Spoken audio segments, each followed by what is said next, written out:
Tunggu sekejap, wahai kasih, kerana hujan masih renyai. Tunggu sekejap, dalam pelukan asmaraku. Jangan bimbang, walaupun siang akan menjelma. Malam ini Menjelma ni, dah menjelma ni. kasih Hey, Ustaz. Takim. Ustaz Riz Ismail. Ya, Takim buat apa kat sini? Nyanyi-nyanyi siap lagi ni. Tak, Ustaz tahu lah, saya tak boleh bila tengok gambar Piramli. Tadi saya jalan-jalan, saya ternampak gambar Piramli. Lepas tu dia menyentuh kalbu saya. Tapi suara tu sedap Penyanyi ke dulu? Ustaz, adalah sikit-sikit je, karaoke je. Oh, okey. Takim ada masa tak sekejap? Ada. Jom kita sembang chit-chat dekat belakang ni sekejap. Boleh Ustaz, saya Boleh? sangat hargai. Jom. Jom.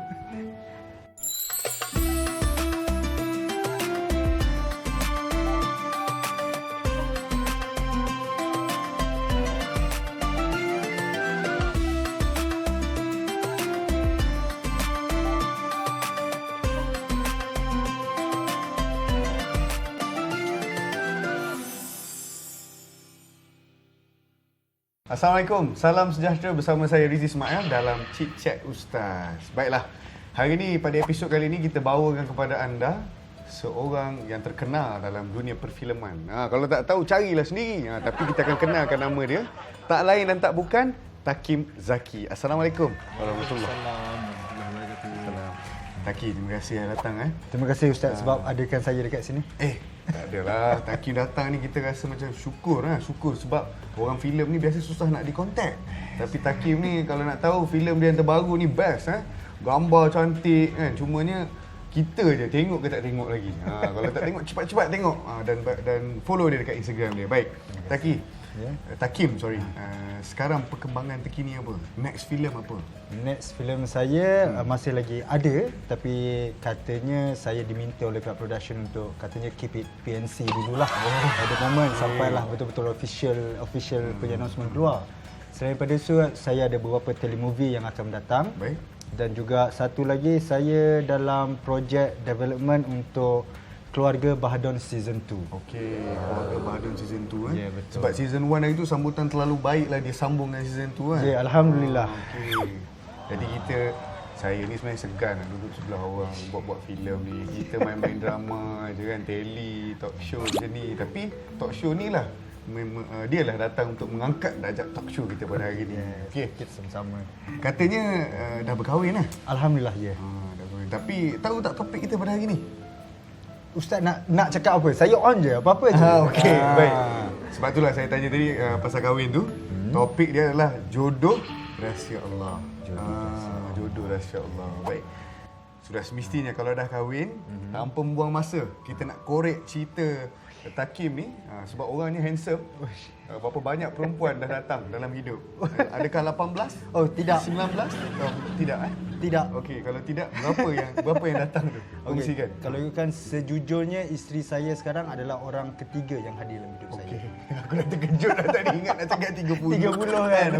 Okey lah kan. Okey. Shaking Oh, shaking. Takut bini tengok kan. Takut. Okey. Yang satu yang dua tu yalah sebab tu dah yang tiga jadi, yang satu dua ni tak jadilah kan. Ya betul, monyet je. Jadi macam mana boleh berkenalan dan apa yang menyebabkan Takim tahu nombor 3 ni adalah yang terpilih ataupun yang akan menjadi isteri? Silakan. Besar ni, saya nak kena throwback jauh sikit ni. Throwback. Daripada zaman belum kenal. Boleh. Isteri saya sekarang adalah, kita orang belajar sama dekat universiti yang sama. Selepas saya dengan yang kedua dulu, saya ada satu perasaan. Saya macam fikir kau dah kahwin tentu lagi. Saya pun sudah habis tak cakap. Okey. Tak apa. Okay. Ex-girlfriend kedua tu lah. Okey. Berpeluh lah Ustaz. Nervous tak lah apa. nak throwback balik. Okey. Cerita kongsi lah. Okey, kongsi. Yang selepas ex-girlfriend yang kedua tu, saya ada satu perasaan yang saya pendam. Saya tak layak untuk mana-mana perempuan yang ada atas muka bumi. Betul. Dah tu nak ke lelaki pula ah. Tak ada. Jauh kan. Waktu tu saya cuma ada mak saya dan adik-beradik kakak saya je yang saya ada. So itulah perempuan yang saya kena jaga. Tapi sampai satu tahap itulah, dia macam sumpah makan diri. Mungkin sumpah saya tak cukup kuat waktu tu. Datangnya dia, dan jujur saya cakap waktu tu saya tak ngorat dia yang ngorat saya. Itu yang kita nak dengar. Bukan senang orang perempuan nak ngorat kita ni. Ya. Alhamdulillah, saya tak tahu juga kenapa dia mengorat saya. Waktu pertama saya rasa macam dia buat salah pilihan. Tapi bila saya cuba untuk menolak dia, saya yang buat salah pilihan sebenarnya. Betul. So bawa perhubungan tahun demi tahun sampailah kahwin, sampailah ada anak dua sekarang. Alhamdulillah. So yang tu macam mana boleh tahu tu yang terpilih kan? Saya skip kan macam nak nak. Kau ni. Macam mana tahu yang terpilih kan? Macam mana tahu dah yalah satu dah tak jadi, dua tak jadi. Ni yang jadi. Yang ni jadi. Sebab saya punya anggapan waktu tu bukan saya dah pegang kalau saya dah dapat yang ni saya rasa ini dah cukup lah kot. Kalau lepas ni sebab saya takut dengan perempuan. Ini masalah saya daripada zaman sekolah. Kalau kawan-kawan sekolah tengok benda ni betul kan. Saya dekat sekolah dalam kelas saya cuma ada satu je kawan perempuan nama dia Kak Ci Fatihah. So itu je kawan perempuan saya. Yang lain saya jenis penyegan dan sangat low self-esteem dengan perempuan. Betulkan ke betul ke? Betul ke? Betulkan tadi abaikan. Okey. Tak apalah alhamdulillah. Lepas tu lepas tu sampai satu tahap bila hubungan kita ni dah makan tahun lebih daripada 5 tahun, perempuan ni memang kita tahu perempuan memang dia nak secure dalam apa sahaja. So kita sebagai lelaki selalu insecure. Saya minta maaf bukan ustaz lah. Sama. Bukan secara general lah. Okey, bila dia perempuan memilih untuk sebut kahwin. Kita lelaki waktu tu saya bukanlah baru habis belajar, dah lama habis belajar, tapi dengan keadaan kerja saya yang saya rasa saya sangat tak stabil sebagai seorang lelaki untuk ada rumah tangga dan sebagainya. Tapi masa tu dah jadi pelakon kan? Masa tu saya dah jadi pelakon tapi secara kecil-kecilan. Waktu tu saya dah buat saya TVC semua. Dah TVC sikit, lepas tu drama Keluarga Iskandar waktu awal-awal dululah. Tapi still saya juga buat macam-macam benda lain. Saya juga buat coordinator dan curator untuk event-event indie dan kesenian, poetry, music punya event. Tapi event tu tak berikan peluangan yang besar pun, memang jenis tak boleh beli kereta waktu tu. Dia hukum macam tu kalau tak boleh beli kereta. Kalau boleh beli kereta tu bagus lah tu. Aku nampaklah stabil sikit. Alright, betul lah tu kan ada duit lah. Lepas tu bila dia ajak kahwin, saya cakap okey. Tapi dekat waktu tarikh yang sekian. Tapi sampai dekat tarikh tu kahwin tu tak ada. Dan benda tu berlaku berulang-ulang kali. Walaupun sampai satu tahap saya dah lock okey. Kita kahwin first bulan 5 kita kahwin confirm. Sekarang ni bulan 1 kita kahwin bulan 5. Jom kita bekerja ke arah mencari duit untuk kahwin. Tak apa, Allah ada, Allah akan tolong kita. Jangan risau. Sampai bulan 5 tak ada. Okey, kita set balik, kita kahwin bulan 9. Minta maaf untuk bulan pertama ni, untuk bulan ni kali ni kita tak dapat, bulan 9 confirm. InsyaAllah. Sampai bulan 9 tak ada. Tak ada juga. Sebab itu masalah saya sendirilah, sebab saya rasa tak yakin. Saya banyak fikir. Rasa macam belum lagi ni, tak dapat lagi ni. Banyak fikir. Ya, betul. Sampailah saya set last bulan 12. Dan dia cakap waktu tu, jadi tak jadi, kalau jadi alhamdulillah, kalau tak jadi sampai sini je lah kita. Dia cakap dulu Lepas tu sampai bulan 12 tak jadi. Dan waktu itulah saya pergi pujuk dia, saya cakap okey kita akan kahwin nanti. Dan apa yang berlaku hari tu saya tak tahu kenapa, saya bangun pagi daripada rumah sewa, mandi, saya terus bawa motor pergi ke pejabat jawi, ambil borang nikah, saya terus isi hari tu on the spot. Saya pergi buat surat akuan bujang, pergi jumpa imam masjid, apa semua complete dokumen saya. Terus petang tu jumpa dia, saya bagi dokumen dekat dia. Ini menandakan saya serius untuk berkahwin dengan awak. Kita akan kahwin, so awak settlekan bagian awak dan kita kahwin bulan 3. Jadi ya tu? Alhamdulillah. Sampailah sekarang. Sampai sekarang dah 2 anak dah. Itu satu orang kata cerita yang menarik tu kalau orang dengar ni. Harap-haraplah episod kali ni orang tengok semua cerita ni sebab cara pusingan dia tu agak menarik. Tapi betul, bila kita cakap pasal harapan kan, kadang-kadang orang bagi tahu dah ada dah. Tapi bila kita check tak ada, sedih Macam you bagi tahu, you kata nak kahwin bulan 1 ni kan. Orang perempuan tu dah semangat dah bagi harapan. Lepas tu bila tak jadi. Sampai satu tahap orang pun geram kan. Bulan 12 ni Kalau tak jadi tak apalah. Bila dah kena macam tu, kita lelaki memang kena dicabar sikit baru bergerak kan.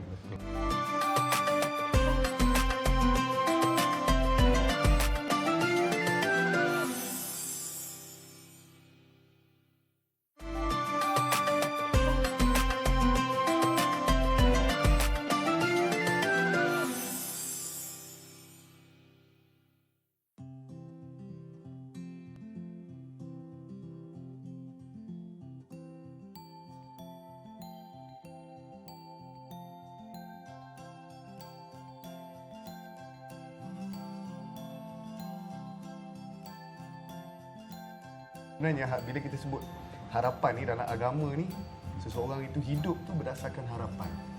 Hidup tu berdasarkan harapan. Perasan tak? Kalau dalam Al-Quran bagi tahu ataupun cerita-cerita terdahulu menunjukkan pengampunan Allah ni susah, kita pun malas dah nak jadi baik. Betul. Kita pun macam tak, aku dah jahat dah ni kan. Baik aku jahat tu betul, lagi jahat dan lagi jahat. Tapi kita pernah dengar cerita kisah yang bunuh 100 orang, bunuh 99 orang. Dia jumpa dengan seorang abid, orang yang kuat beribadah. Tapi orang yang kurang ilmu. Jadi lelaki ni jumpa dengan abid ni, dia pun pergi, dia kata kat abid ni, cakap saya ni dah bunuh 99 orang. Boleh tak Allah ampunkan saya? Abid tu kata, kau dah bunuh 99 orang? Kau memang ahli neraka lah. Tak ada peluang dah bagi kau. Dia geram, dia bunuh member ni pula. Cukup 1 orang dia bunuh. Okey, ni kisah yang sahih dalam hadis bagi tahu. Jadi dia pergi ke orang yang seterusnya, 101. Dia pergi, dia kata, ni alim pula. Orang alim ni dia buat satu ibadat, dia tahu kenapa kena buat. Dia bukan beribadat kosong lah. Orang kata orang yang ada ilmu tentang amalan-amalan soleh. Ditanya alim ni, wahai paman, boleh tak saya ni nak bertaubat? Saya dah bunuh 100 orang lah. Lepas tu dia kata apa? Ma yahudu bainaka wa baina taubah. Apa yang menghalang kamu dengan taubat?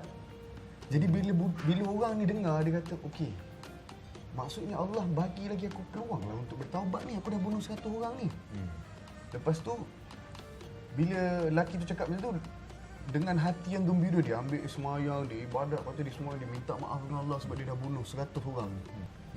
Bila dia meninggal dunia, jadi disebabkan dosa dia pun banyak, tapi dia bertaubat pun cepat. Maksudnya dia sempatlah sebelum dia meninggal tu, dia sempat taubat. Jadi apa terjadi? Allah SWT suruh kira jarak dia antara tempat dia bunuh orang tu dengan tempat yang dia dah berziarah tu, ataupun tempat yang dia bunuh orang last tu dengan yang terbaru ni. Yang mana lebih dekat? Maksudnya dia kat tengah-tengah sekarang ni. Lebih dekat kepada jahat ke lebih dekat kepada baik? Jadi alhamdulillah, disebabkan dia duduk dalam kelompok yang baik, duduk dengan orang yang soleh, Allah ampunkan dia, Allah masukkan dia dalam syurga. Faham. Okey, Ustaz, berbalik pada jodoh tadi. Baik. Sebenarnya jodoh punya perkataan ni dia sama macam rezeki juga ke? Maksudnya biasanya orang fikir jodoh adalah pasangan. Tapi macam rezeki, dia ada rezeki itu, rezeki ini, dia ada banyak cabangnya. Even makan nasi hari ini pun dia boleh dikira sebagai rezeki, bukan saja duit. Betul. Jadi jodoh tu macam mana, Ustaz? Baik, jodoh kadang-kadang rezeki kita, kalau Allah takdirkan atau Allah kata itu bukan jodoh rezeki kita, maka kita takkan dapatlah perkara tu. Contoh kita nak makan nasi ni, dah kat tangan kita, nak ambil tumpah jatuh. Jadi itu adalah bukan jodoh kita lah dengan nasi tu. Sebab walaupun dah ada, sebab tu orang kata walaupun rezeki, kalau Allah kata bukan rezeki, dah terbentang, dah nak masuk mulut pun boleh jatuh lagi. Semuanya ketentuan Allah Subhanahu Wa Taala belakalah. Jadi itu antara sikit sebanyak orang kata apa, konsep rezeki ataupun konsep jodoh yang kita kena faham. Jumpa dengan orang, kadang-kadang kita jumpa dengan seseorang, kita rasa macam ni kebetulan ni. Tapi sebenarnya itu bukan kebetulan. Itu adalah jodoh kita bertemu dengan dia. Macam hari tu saya ada buat satu program ni kan. Saya tak pernah sebegitu tersentuh dengan perkataan-perkataan yang artis-artis ni cakap macam abang sendiri, macam dia lebih kepada sharing cerita lah.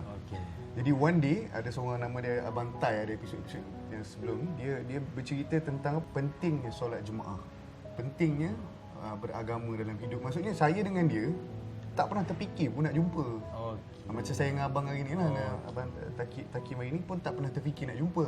Tapi bila jumpa kita tahu, macam ni sebenarnya Allah nak suruh kita, Allah nak perjodohkan kita jumpa dengan dia sebab ada cerita lain. Sebab tu setiap perkara yang berlaku dalam hidup ni memang ada hikmah. Sama ada kita nampak tak nampak je lah. Faham, kayaknya jodoh dengan rezeki tu memang Berkait saling lah, berkait boleh lah. katakan berkait. Sebab itulah bila kadang-kadang kita jumpa, memang jodoh kita jumpa hari ni. Ataupun kita boleh pakai, rezeki kita Rezeki jumpa kita hari jumpa ni. ini. Itu yang lebih baik, atau lebih baik kita gunakan dalam perkataan kita berbanding kita cakap macam ni. Oh, nasib baik kita jumpa hari ni kan. Sebenarnya kita lebih kepada konsep menyebut perkataan yang betul. Macam jodoh kita lah hari ni Takim jumpa, ataupun Rezeki saya ni jumpa ustaz. Ataupun kadang-kadang kalau orang yang berfikir double meaning, bahaya juga jodoh-jodoh ni. Jadi kita sebut macam lebih kepada rezeki kita lah jumpa hari ni kan. Jodoh-jodoh ni kalau nak try perempuan ke ataupun dengan isteri, awak lah jodoh saya yang sebetulnya, yang setepatnya. Itu okey nak ulang. Balik saya akan praktis. Kalau jumpa dengan orang lelaki kan, pegang tangan pula, jodoh kita jumpa hari ni Kita okey tapi orang sekeliling. orang sekeliling. Kalau orang cakap biasa kata, ni dah lah ustaz ni pelik ni, kopi atas kepala tapi perangai lain kan. Tapi itulah sikit banyak. Tapi Faham. hakikatnya begitulah penggunaan ataupun perkataan definisi kepada jodoh ni. Banyak perkara yang kita boleh gunakan dalam kehidupan kita, insya-Allah. Jadi, okey, saya dah habis cerita part saya pula. Jadi Takim, ada satu soalan yang saya nak tanya lah. Sebab Takim dah berapa lama dalam industri Saya- seni? Kalau start daripada saya debut dalam industri tahun 2011. Oh, okey. Kayaknya dah 9 tahun. Lebih 9 kurang tahun saya. 9 tahun 10 tahun lah kan. Okey. 9 tahun 10 tahun ni kita tahu akan ada masa yang kita ada banyak duit. Kan orang seni macam tu, ada kadang-kadang duit masuk ni gaji 10 bulan ni. Tapi ada juga yang takkan ada gaji sampai 5-6 bulan. Jadi kita ada family dan sebagainya. Jadi macam mana pandangan Takim terhadap mereka-mereka yang dia keluar masuk balik. Dia keluar daripada industri ni pergi kerja lain, lepas tu dia masuk balik, berbanding dengan Takim sendiri, apa yang Takim buat? Okey, kalau itu saya rasa benda ni kalau macam itu soalan dia, dia melibatkan tentang macam mana cara kita manusia nak stabilkan diri kita sendiri. So, passion sebenarnya kena tolak ke tepi sikit daripada keperluan. Dia macam keperluan dan kehendak. Macam saya sendiri pun, walaupun saya dalam bidang ni, saya ada juga buat benda lain. Saya curate event, saya ada buat benda lain sebagai sampingan untuk backup kalau berlaku apa-apa jadi. Dan bukan saya, dan sekarang kita tengok artis-artis yang ada kat Malaysia sekarang dah ramai dah. Sambil berlakon, sambil buka bisnes. Bisnes tudung, perfume, vape, macam-macam. Untuk stabilkan kalau apa-apa jadi. Tapi untuk sejenis yang manusia yang jenis keluar masuk dan lepas tu rasa macam tak cukup ni, saya rasa dah tiba masanya untuk diorang perbetulkan niat dan cara kerja diorang. Maksud cara kerja dekat sini adalah macam mana tindakan dia bila dapat satu kerja, apa yang dia buat, apa solution dia untuk benda-benda yang akan mendatang.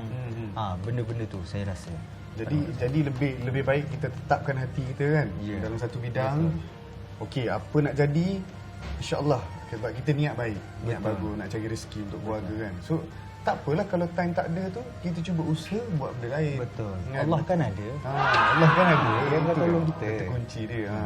Itu yang kita kena tanam dalam diri kita lah. Terutamanya kita yang bercakap dengan saya lah. Saya pun. Tanam dalam diri supaya Allah ada untuk kita, apa-apa kita buat pun kan. Susah macam mana sebab tak dapat lari dalam dunia industri. Mungkin anda di luar sana pun macam tu juga. Bukan semestinya satu syarikat tu boleh sustain sehingga bila-bila. Betul. Kan? Betul. Ada kalanya mereka akan drop, ada kalanya mereka akan untung. Begitu juga dengan kita. Ada pasang surut ni. Jadi yang penting kita tetap mengayuh ke depan.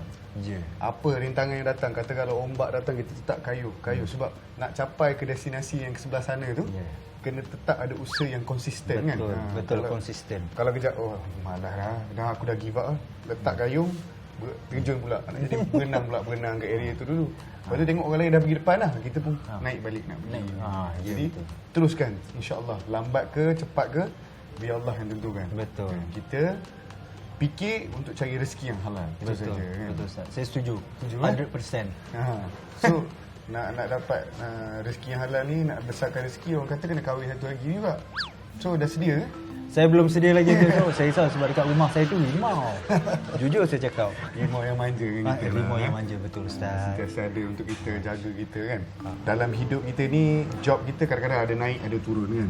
Betul. Sudah semestinya lah, bukan Takim seorang je. Semua orang dalam dunia ni macam tu. Ada kalanya kita berada di atas, ada kalanya kita berada di bawah.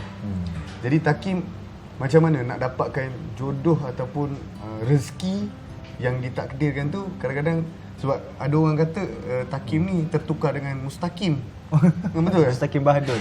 Mustaqim Bahadun tertukar. Jadi macam mana orang kata menangani ataupun jodoh yang tak kesampaian tu? Okey, faham. Okey, betul. Sebelum ni nama saya Mustaqim Bahadun. Nama saya lain. Nama saya punya kawan Mustaqim Bahadun. Baik. Saya pula Mustaqim Mohamed. Okey. Dan kebanyakan production dan juga producer dan ramai orang akan confuse bila mana nak suggest nama Mustaqim, mesti akan Mustaqim Bahadun tapi call tu akan dapat dekat saya. Okey. Sama juga keadaannya dengan Mustaqim Bahadun. So sekarang saya pakai nama Takim Zaki. Itu adalah solution yang sementara tapi akan jadi kekal panjang sebenarnya. Yalah, betul. Tapi sebenarnya solution untuk diri saya sendiri, untuk meyakinkan saya rasa percaya, harapan tu dan jangan putus asa, jangan putus kepercayaan dan harapan tu dekat Allah. Betul. Betul saya cakap. Saya kalau dalam keadaan saya down sangat pun, macam tak ada job pun, tak ada tempat lain dah saya mengadu. Yalah. Saya tak akan mengadu dekat isteri saya supaya isteri saya tahu kesusahan saya hadapi. Baik saya mengadu dekat Allah yang cipta saya supaya dia akan turunkan bantuan untuk saya. Kalau saya cakap yang hari ni saya bulan ni rasanya saya tak ada job ni, rasanya struggle sikit ni, dia tak boleh bantu saya. Betul. Okeylah, As pergi call producer untuk ambil masukin job, tak mungkin. Yang baik saya pergi dekat direct, terus dekat yang boss. memberi rezeki kan. Ya, betul. Jangan putus harapan. Dan itu juga saya pesan dekat kawan-kawan saya dan juga junior-junior saya yang lain yang bekerja dalam bidang yang sama. Jangan putus percaya lah. Itu je Sentiasa lah. minta pada Allah SWT. Sentiasa minta pada Allah. Betul. Itu je. Kadang macam saya juga sama lah kita kan. Sama. Tapi saya ni anak mak sikit. Oh, Report kat mak dulu. Oh, Susah macam ni je barulah. Sebenarnya kena pergi kat Allah dulu. Baru kita sembang dengan orang lain kan. Ataupun kita minta peluang-peluang yang ada. Betul. Tu pun sebenarnya jodoh. Bila kita susah, kadang-kadang ada satu ayat ni saya baru terbaca semalam. Tanda ataupun bukti yang Allah ni tak lagi suka kepada dia, tak lagi suka kepada Allah, tak suka kepada kita, Allah akan bagi kita lupa selama-lamanya. Maksudnya kita mungkin dapat job kan, tapi tak pernah semayang. Tak pernah fikir nak bagi orang sikit, tak pernah fikir nak bayar zakat. Tapi bila kita susah, jodoh kita dengan Allah tu lebih dekat. Ya. Kita pun mula bertanda tangan, ya Allah, tolonglah. Ini part ni yang paling Allah suka. Kalau Takim dah ada anak kan. Ya. Kalau anak datang share problem dengan Takim, berbanding dengan dia share dengan, kalau dia share dengan orang lain, mana Takim lebih suka? Dengan saya. Sudah semestinya lah dengan kita kan. Okey, faham. Bila Faham. dia datang dia kata, abang susah lah belajar kat sekolah macam ni. Kita pun cakap jangan, sebab orang yang paling sayang kita siapa? Anak tu, orang yang paling sayang anak ni adalah Ibu bapa. ibu bapa dia lah. So ayah lah yang akan bagi semangat ataupun nasihat yang sejujurnya berbanding dengan orang yang di luar sana kan. Jadi bila anak datang, begitu juga kita. Yang paling sayang kita ni siapa? Allah paling sayang kita. Walaqad karamna bani Adam wa hamalnahum fil barri wal bahr. Allah SWT muliakan Bani Adam ni, Allah SWT bawa ke daratan dan juga ke lautan. Betul lah ayat Quran ni kan. Dekat laut ada tak manusia? Ada. Yang naik bot tangkap tu dan semuanya. Dekat daratan ada tak manusia? Ada. Kita buat sampai boleh buat bangunan, beli kereta kan. Ada isteri, ada anak, ada rumah dan seterusnya. Jadi habis part saya. Sekarang ni saya nak minta satu nasihat pendek daripada Takim tentang jodoh, orang yang tak percaya, orang yang masih mencari-cari jodoh, baik dari segi jodoh pasangan ataupun jodoh kepada rezeki kita. Silakan. Rezeki dalam kehidupan. Nasihat saya kepada orang-orang saya, jangan sentiasa putus percaya dengan apa yang kita buat. Apa yang kita buat sekarang, kekalkan dan teruskan, keep the momentum, sebab satu hari nanti masanya akan tiba. Cuma itu je. Jangan putus percaya dan jangan putus kepercayaan dan juga hati itu kepada Allah. Sebab apa hal, semuanya daripada dia. Itu pendek daripada saya. Bagus kan, terkesan. Baik, insyaAllah sekadar itu saja untuk episod kali ini bersama dengan Takim Zaki. Banyak sebenarnya input-input dan juga pengajaran-pengajaran yang boleh kita amalkan dan kita sampaikan kepada mereka yang tidak menonton rancangan ini, insyaAllah. Wallahualam. Assalamualaikum warahmatullahi wabarakatuh. Terima kasih. Terima kasih. Air ni jodoh. Saya belum belanja, saya akan belanja kan? Saya akan belanja. Okay. So nak minum ni sekali lah. Minum Dua-dua. Dua-dua saya nak. Sayur daripada ya?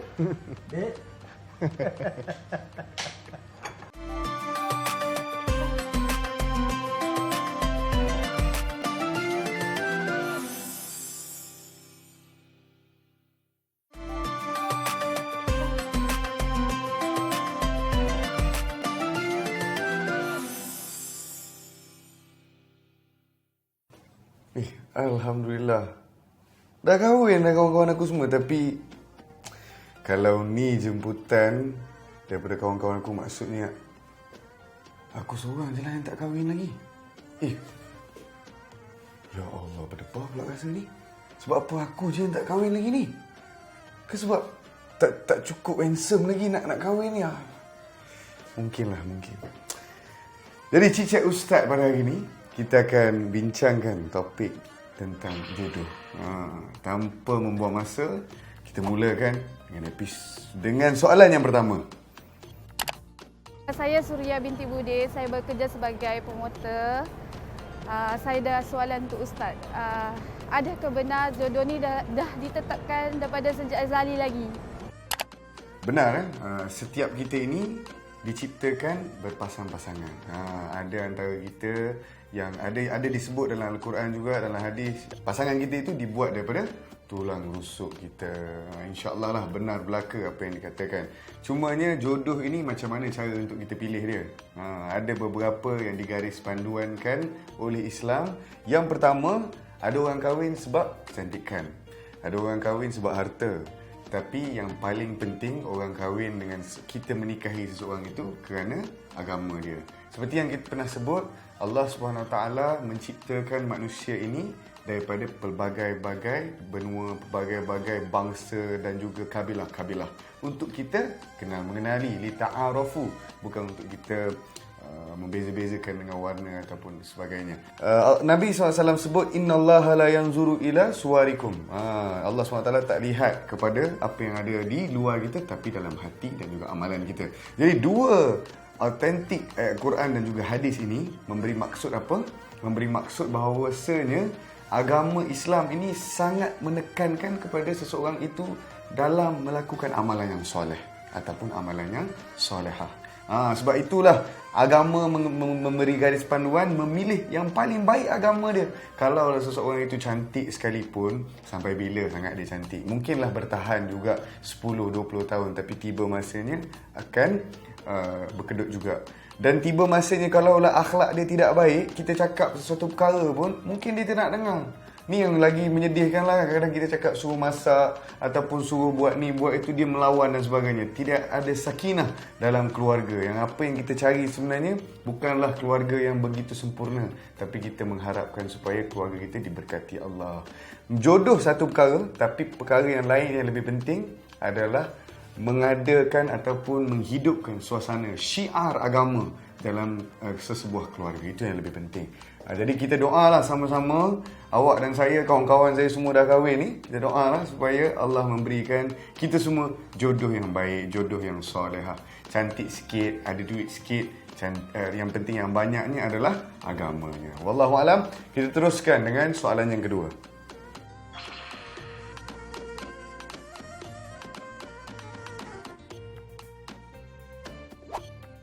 Okey, jodoh tak panjang, jodoh tak kuat.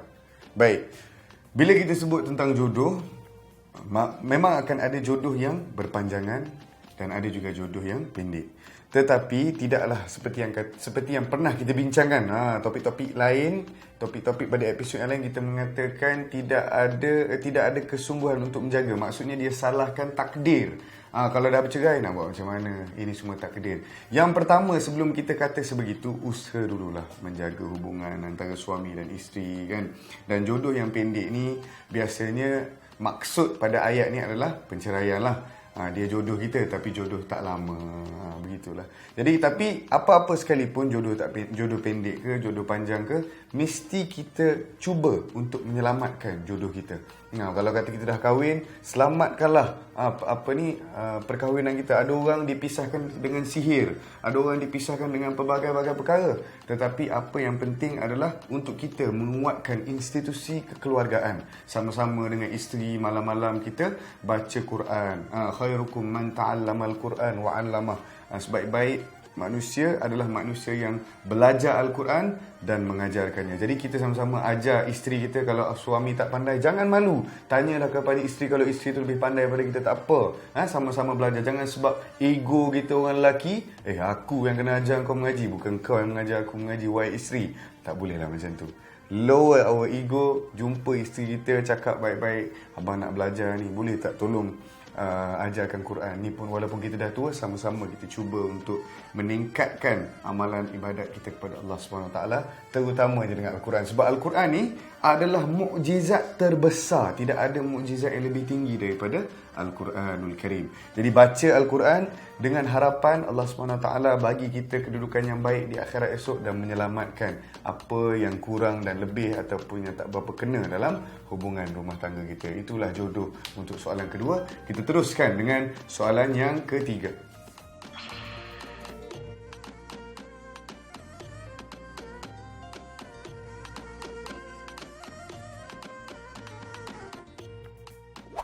Okey. Cintakan seseorang tapi tidak ada hasrat untuk berkahwin. Maksudnya ini bukan cinta yang sejati lah. Kita suka sebut cinta sejati, cinta sejati. Apakah maksud cinta sejati sebenarnya? Cinta yang mana yang dibawa kepada ke arah kebaikan, kepada arah halal. Macam ada ayat Quran memberitahu, Kul in kuntum tuhibbunallah. Jikalau kamu mencintai Allah, ni untuk para suami dan isteri. Kalau betul lah kamu sayang pada isteri kamu, betul sayang pada suami kamu, maka laksanakanlah apa yang diperintahkan Allah. Cinta kepada agama yang menyelamatkan kita. Sebab tu biasanya orang-orang biasanya lah, mungkin ada seorang dua yang walaupun dia beragama tapi dia tak berapa baik dengan isteri dia. Tetapi biasanya orang yang beragama ini dia faham mengendalikan macam mana nak handle isteri dia, macam mana nak jadikan isteri dia adalah insan yang terbaik dalam hidup dia dan seterusnya lah. Jadi sebabkan mereka-mereka ini jodoh ni tak boleh nak move, tak boleh nak tahan lama, antara sebab dia adalah kurangnya faham tentang agama itu sendiri. Faham agama ni bukan macam saya. Mungkin saya boleh bercakap tentang agama, tapi fahamnya agama seseorang ini adalah practicality dia terhadap kefahaman ilmu yang dia ada. Mungkin orang boleh bercakap, boleh bersyarah dan sebagainya, tapi bukan semua yang boleh mengamalkan dalam kehidupan mereka. Itulah sikit sebanyak perkongsian kita pada hari ini tentang permasalahan yang ada. Dan kita mendoakan agar semua di luar sana menjaga dan menguatkan hubungan kekeluargaan itu. Jadi apabila seseorang itu mencintai seseorang yang lain, lelaki dan wanita bercinta, tapi ada salah seorang tidak mahu memiliki ataupun tidak mahu jadikan mereka ini sebagai isteri atau suami. Kenapa perkara ini berlaku? Sebenarnya intention of the relationship itself. Apa tujuan kita adakan hubungan ni? Kalau sekadar untuk hura-hura, untuk happy-happy kan, saja nak tunjuk ke orang, oh saya ada girlfriend dan seterusnya, ini adalah prohibited dalam Islam. Tak bolehlah buat macam ni kan. Sebab kita, Islam ni sebenarnya cantik cara susunan dia. Mungkin ada budaya-budaya di luar sana yang mengizinkan hubungan sexual intercourse ni antara lelaki dan perempuan begitu saja. Tapi Islam, kalau you nak adakan hubungan kelamin dan sebagainya, mesti kahwin. Ambil perempuan ni dengan bermaruah, jumpa dengan mak ayah dia dan jadikan dia isteri kamu, menjadi sebahagian daripada hidup kamu. Tapi kalau mungkin ada budaya-budaya barat ataupun budaya-budaya lain yang mengizinkan sebegitu, itulah yang kita elakkan. Itulah Islam ada. Sebab dulu, zaman jahiliah, perkara ni dah berlaku kepada orang Arab jahiliah. Tapi Nabi datang dengan agama yang sempurna, dengan agama yang mendidik supaya menjaga kemuliaan wanita, maka itulah adanya term perkahwinan dalam kehidupan seorang Islam. Wallahu alam, sekadar itu saja untuk Chit Chat Ustaz bersama saya Riz Ismail. Wallahu alam. Assalamualaikum warahmatullahi wabarakatuh.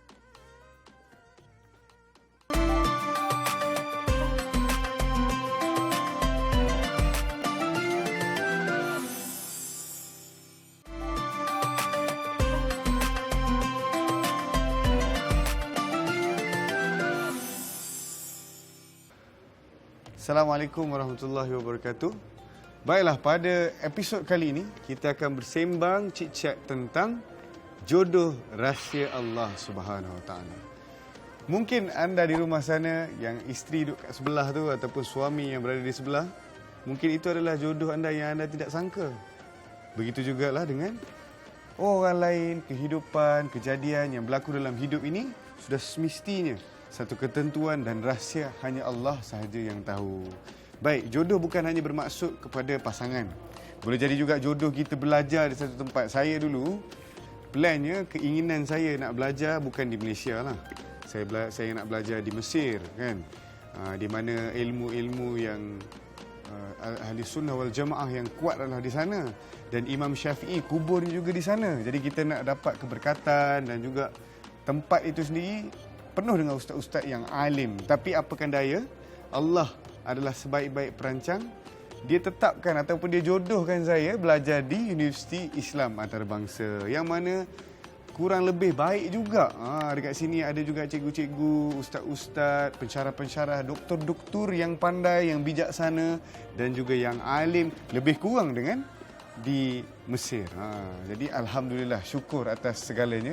Dan alhamdulillah juga bila dia sampai di sini, setiap jodoh yang ditakdirkan dalam hidup kita itu memberi kita satu hikmah yang tidak ada lebih tinggi daripada hikmah ini selain Allah saja yang tahu. Bila saya belajar kat sini, saya jadi seorang yang agak dikenali juga dan dipanggil untuk ceramah sana sini, dipanggil buat program sana sini. Hidup saya itu lebih orang kata apa, dekat dengan ilmu. Yalah, nak pergi ceramah, nak pergi mengajar orang ni, sudah semestinya kita kena ada ilmu juga. Ilmu tajwid kena ada, baca Quran kena betul, ilmu fiqh kena ada, usul fiqh kena ada, maqasid kena ada, dan seterusnya pembahagian-pembahagian dalam agama kita. Sebab itulah kita ada di masjid-masjid ada topik kan. Kadang-kadang kita dengar ustaz ni ceramah, pakar di dalam apa? Pakar di dalam pembahagian harta pusaka, faraid. Ustaz ni pakar dalam apa? Pakar dalam kewangan Islam, financial in Islamic perspective dan sebagainya. Banyak sebenarnya yang ilmu yang Allah kurniakan kepada kita secara tak langsung menjadi jodoh juga dalam hidup kita. Balik kepada yang tadi, yang pertama sekali yang saya sebut, mungkin isteri ataupun suami yang berada di sebelah anda ini adalah jodoh yang tak pernah disangka-sangka. Kita boleh usaha, kita boleh plan, tetapi yang menentukan segalanya, yang menetapkan jodoh atas setiap perkara adalah Allah SWT. Ada orang, semua orang pun tahu, bertahun-tahun bercinta, bertahun-tahun plan untuk begini dan begitu, tetapi akhirnya bernikah dengan orang lain. Sebegitulah perjalanan hidup ini. Berbagai-bagai kata hamka, Allah membahagi-bahagikan nikmat kepada kita semua dengan caranya yang tersendiri. Dan Allah SWT berfirman dalam Al-Quran yang berbunyi, asa an takrahu syai'an wa huwa khairul lakum wa asa an tuhibbu syai'an wa huwa syarrul lakum wallahu ya'lamu wa antum la ta'lamun. Boleh jadi benda yang kita tidak suka pada zahirnya adalah yang terbaik untuk kita, dan boleh jadi juga benda yang kita suka itu tidak baik untuk kita. Allah tahu apa yang kita tak tahu. Jadi pada zahirnya mungkinlah hari ni isteri yang kita nak kahwin ataupun isteri yang kita tak terkahwin, orang lain yang kita kahwin tu, ataupun suami yang kita nak kahwin sangat tapi kita kahwin dengan orang lain, ketahuilah. Kawan-kawan saya ada pernah mengatakan, dia kata Riz, kalau lah aku kahwin dengan girlfriend aku yang pertama dulu tu, rosak rumah tangga aku hari ni. Jadi sebagai seorang insan pun kita tahu untuk menilai ataupun memilih isteri ataupun peneman hidup kita ni apakah ciri-ciri dia. Baik, ada beberapa ciri yang ditetapkan dalam agama ataupun yang diberitahu oleh Nabi SAW kenapa orang ini dikahwini. Yang pertama adalah kerana kecantikan dia. Ada orang bila kita dah tengok dia cantik, dia suka, orang kata apa, cinta pandang pertama. Tetapi kalau cinta pandang pertama boleh membawa ke syurga, apa salahnya? Cinta pandang pertama boleh mendidik anak-anak membaca Al-Quran, mendidik anak-anak menjadi anak-anak yang soleh, menghidupkan keluarga dalam keluarga yang beriman kepada Allah SWT. Apa salahnya?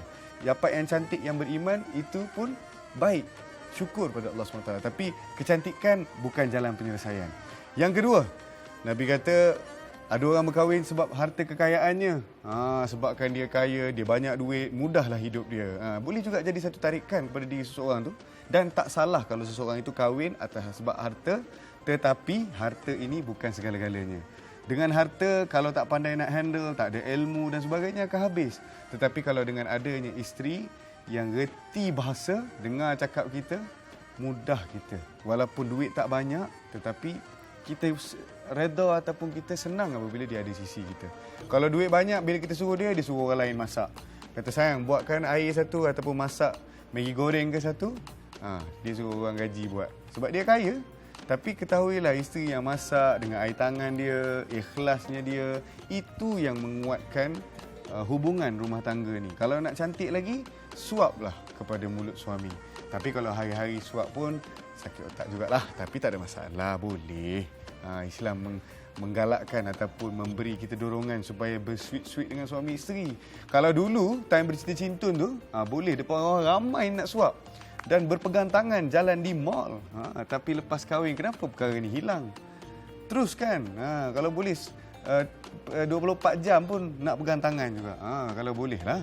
Tapi jangan kita buat perkara-perkara sebelum bercinta ataupun semasa tempoh pengenalan tu lebih daripada semasa berkahwin. Sepatutnya nak pegang tangan, nak buat apa-apa yang lebih baik, lebih mengeratkan hubungan tu lepas kahwin lah.